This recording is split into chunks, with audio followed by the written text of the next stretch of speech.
3,000 years ago, someone told a story about a man trying to get home. It runs to about 12,000 lines. Recited aloud from beginning to end, it takes roughly 15 hours, about the length of a full season of television. And for the first centuries of its life, nobody wrote a single word of it down. There was no Greek alphabet to write it in. And yet, it survived. It outlived the civilization that made it, the empire that inherited it, and the libraries that burned around it. This is the Odyssey, and almost everything about it is stranger than you would think. Because once you start looking closely, the questions pile up fast. How do you keep a 15-hour poem alive for centuries with no writing? Was there really a poet named Homer? And was he actually blind? Was Odysseus a real man? Could you follow his voyage on a map today? And here is the one that surprises people most. Some ancient Greeks were so certain he was real that they built him a shrine and sailed across the sea to leave offerings there. So let's take the whole thing apart, starting with the poem itself.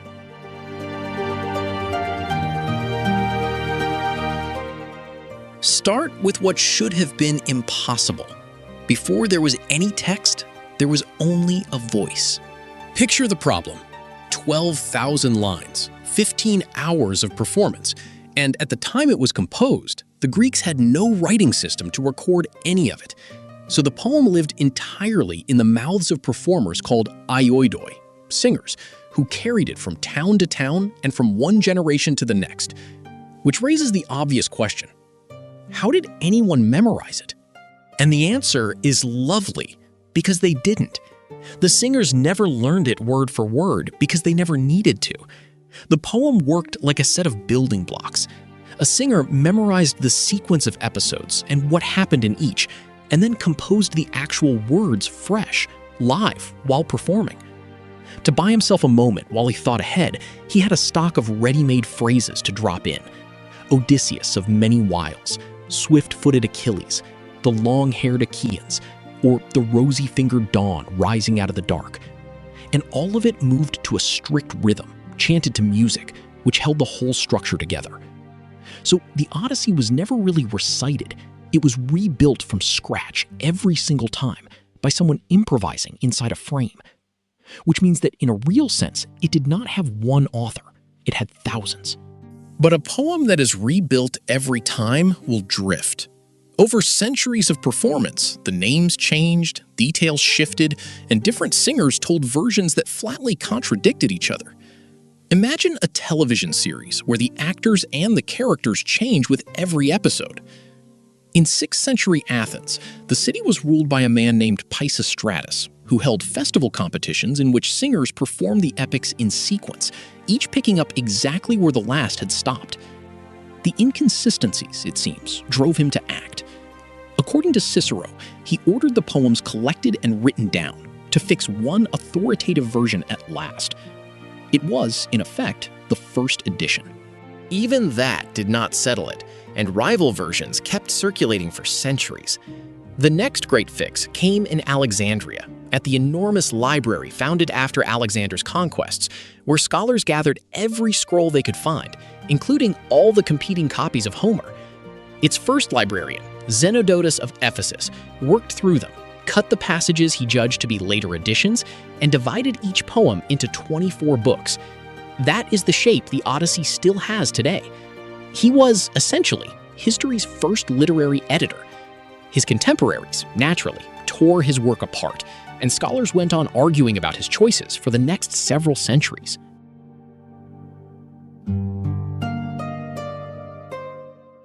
Which brings us to the man whose name is on it, if he existed at all.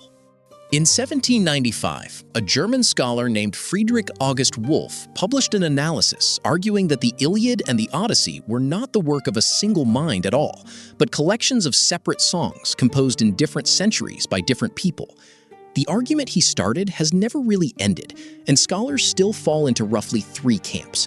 Some hold that the poems accumulated over centuries with no single author, and that Homer is essentially a legend. Others believe there was a core poem by one person, which later generations expanded. And some maintain that a real poet composed the Odyssey much as we have it. The honest answer today is that nobody knows. The ancient Greeks had no such doubts. They were certain Homer was real, and they wrote at least 9 separate biographies of him. The trouble is what is in them. In 8 of the 9, he is given divine parentage, a river god for a father, a nymph for a mother. 7 different cities claim to be his birthplace, and the dates are hopeless. Even scholars who accept that he existed place him anywhere from the 10th to the 7th century before Christ. That is a spread of 300 years. It is like not knowing whether a writer lived in the age of Shakespeare or the age of the steam engine. Then there is the most famous detail of all, the blind poet. His name has long been read as meaning something like the one who does not see, and the image of a blind singer has stuck for 3,000 years.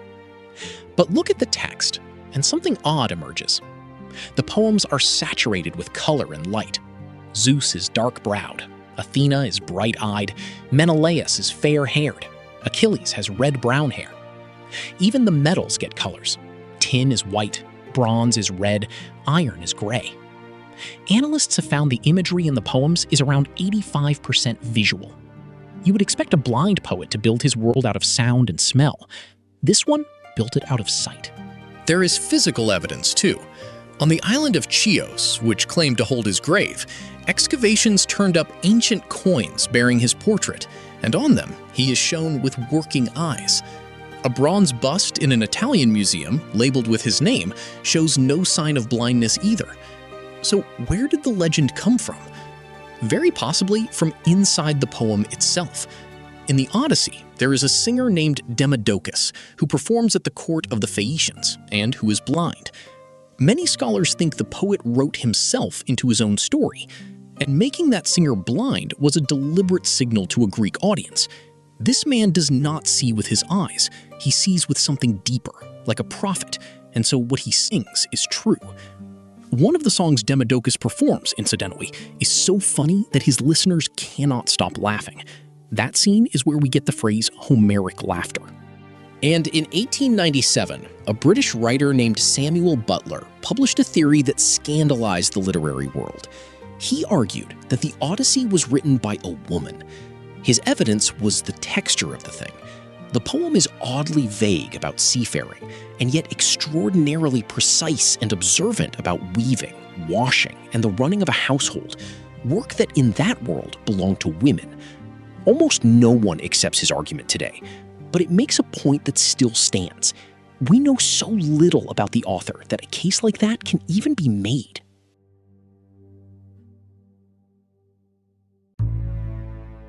Which leaves the man at the center of it. Because whatever Homer was, Odysseus is a far stranger character than his reputation suggests. To the Greeks, a hero was not simply a brave person. It was closer to a technical term, someone of extraordinary descent, with a god somewhere in the family. Odysseus qualified twice over. Through his father's line, he descended from Zeus, and through his mother's, from Hermes. And it is Hermes he takes after. Hermes was the god of travelers and merchants, and also of thieves, tricksters, and silver tongues. Odysseus is not the strongest man in the story, or the fastest, or the finest fighter. His standing epithet is the man of many wiles. He wins by being cleverer than everyone else in the room, which makes what happens to him all the more painful, because the trap that cost him 20 years was one he built himself.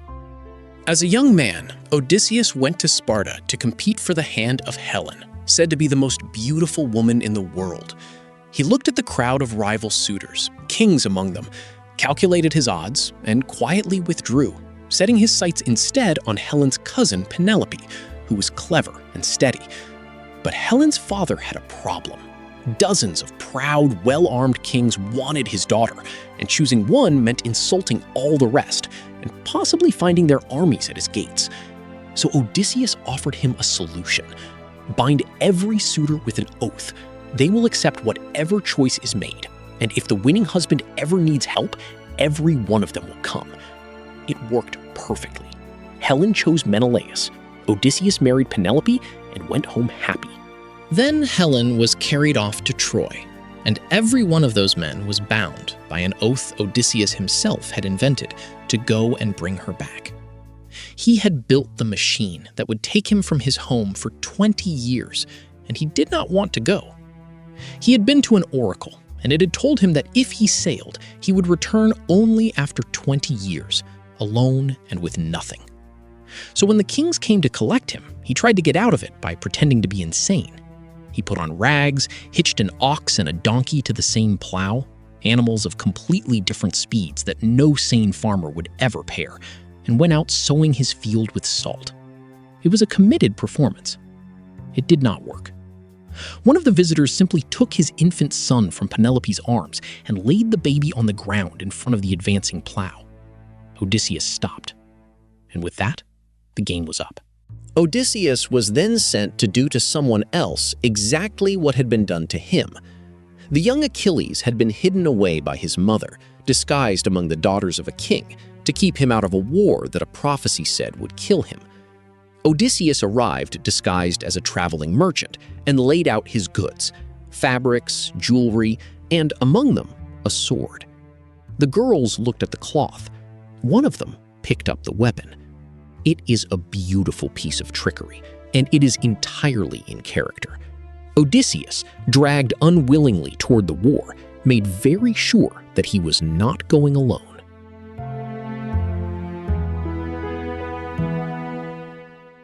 So, the man has a story, but what about the voyage itself? For most of history, nobody thought there was any point in asking. For centuries, the wanderings of Odysseus were read as pure metaphor, a journey of the soul, not of a ship. Then, in 1870, an amateur archaeologist named Heinrich Schliemann began digging into a hill in what is now northwestern Turkey, exactly where the Iliad places Troy, and he found a city. Almost overnight, Homer's world moved out of mythology and into archaeology, and a question that had seemed absurd suddenly became serious. If Troy was real, could the voyage home be traced?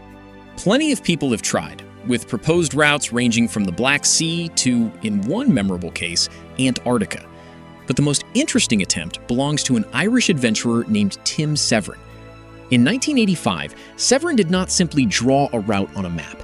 He built a replica of a Bronze Age galley using period methods, assembled a crew, and rowed it from Troy along the course he believed Odysseus had taken, to find out what such a ship could actually do.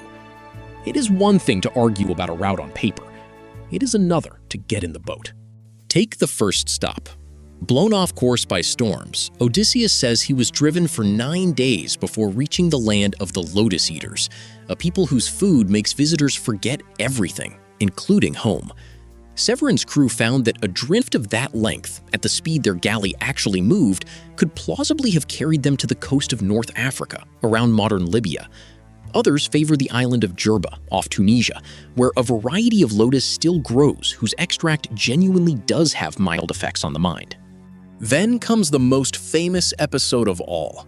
Trapped in the cave of the one-eyed giant Polyphemus, who has already eaten 2 of his men, Odysseus gets the giant drunk, tells him his name is Nobody, and blinds him in his sleep.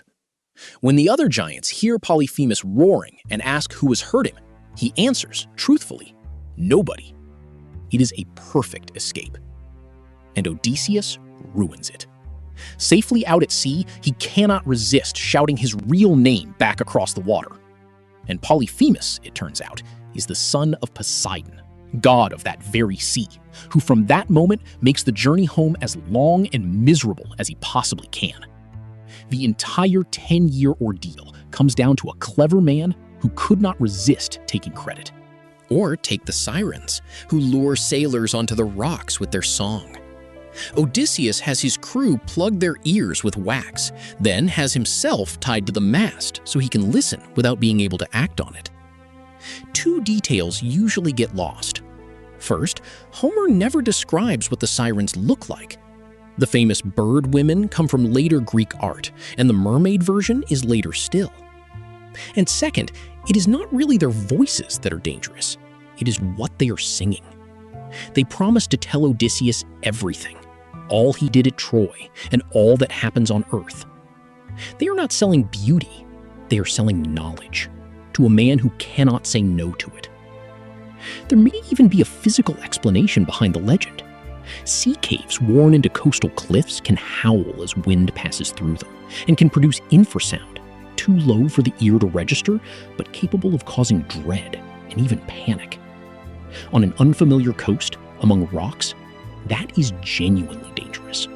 Then there is the narrow channel guarded by two monsters, Scylla, who snatches sailors from the rocks, and Charybdis, who swallows ships whole. Odysseus notices that Charybdis only draws the water down a few times a day and slips past. Scylla takes 6 of his men. To this day, being caught between Scylla and Charybdis means facing 2 disasters with no good option. The traditional identification is the Strait of Messina between Italy and Sicily, and it is not a bad candidate because the currents there really are treacherous enough to form whirlpools. Severin argued for a different strait, off the Greek coast, where there is a cape actually called Scylla, and a mountain whose name means monster. And then there is Ogygia, the hidden island of the nymph Calypso, where Odysseus is held for years while she offers him immortality and eternal youth if only he will stay. He turns it down because he would rather go home to a mortal wife and an ordinary life. Candidates for the island have been proposed from Malta to Greece to the Atlantic coast, and Plutarch placed it somewhere west of Britain. Travel the Mediterranean today, and local guides will cheerfully show you Calypso's cave in half a dozen different countries. Which points at something worth saying plainly. Some of these places may well be real, but the voyage is also unmistakably a journey through a world of gods and monsters, and there is a serious case that its geography was never meant to be found on any map.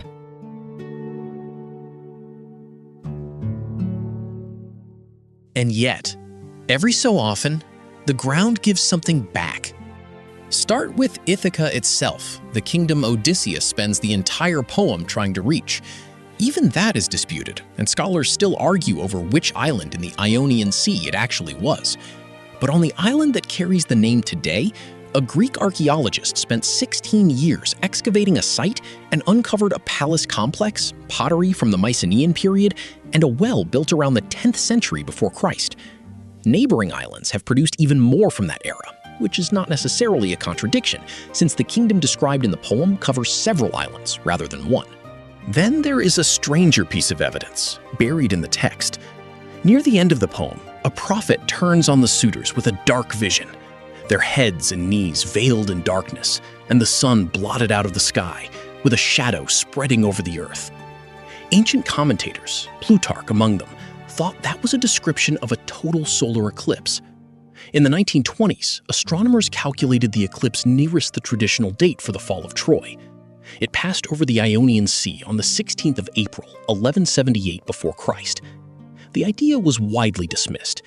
Then in 2008, 2 researchers at Rockefeller University in New York published an analysis of other astronomical references scattered through the poem and arrived at the very same date. It may be coincidence or a later addition to the text, or someone 3,000 years ago may have remembered the day the sun went out. But the most remarkable find is also the simplest. On Ithaca, at a site known as the School of Homer, archaeologists uncovered terraces linked by stone staircases dating to around the turn of the 1st century before Christ. Inside, they found inscriptions bearing the name of Odysseus, a bronze bust, fragments of ritual vessels, gold and bronze ornaments, and more than 100 coins from cities right across Greece. It is a sanctuary, which means pilgrims traveled there from all over the Greek world to leave offerings for him. Whatever we conclude today, this much is certain. To a great many ancient Greeks, Odysseus was not a character in a story. He was someone worth crossing the sea to honor.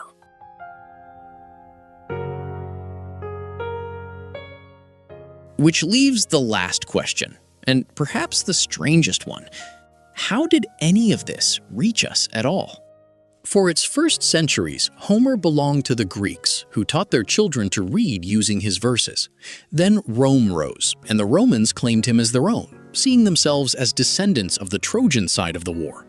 A school teacher and poet named Livius Andronicus translated the Odyssey into Latin, and Roman children learned their letters from it too. Latin reshaped the names as it went. Homeros became Homer.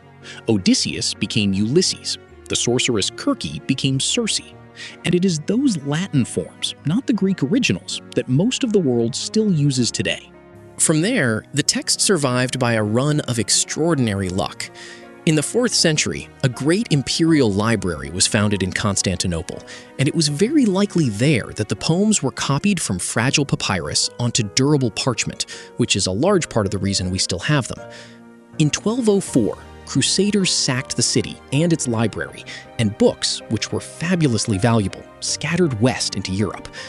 Then, in the 14th century, two of the greatest writers of the age, Boccaccio and Petrarch, personally paid to have Homer translated into Latin again. Petrarch admired him so much that he wrote him letters, knowing perfectly well they could never be delivered. That translation was finished in 1369, and the timing turned out to matter enormously. Within a century, Constantinople fell in 1453, and the surviving manuscripts scattered again into the libraries of European nobles and the Vatican. And then came the printing press. In 1488, the poems of Homer were printed for the first time in Florence. After roughly 2,500 years of being sung, transcribed, edited, looted, and rescued, the Odyssey could finally be produced in quantity. From that point on, it was safe. So step back and look at the whole chain. A poem with no author and no text, kept alive by singers who never learned it by heart, written down at last by a ruler who was tired of the contradictions, edited into shape by a librarian in Alexandria, translated by a Roman schoolteacher, copied onto parchment in Constantinople, looted by crusaders, paid for out of pocket by two poets, printed in Florence. Not one of those people was preserving it out of duty. Each simply decided it was worth carrying a little further. That is the real reason the Odyssey is still here.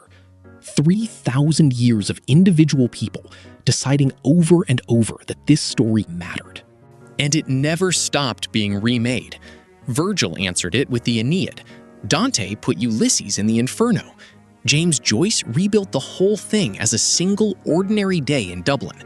It has been painted, staged, filmed, and retold in 100 forms, and every version reshapes it for a new audience.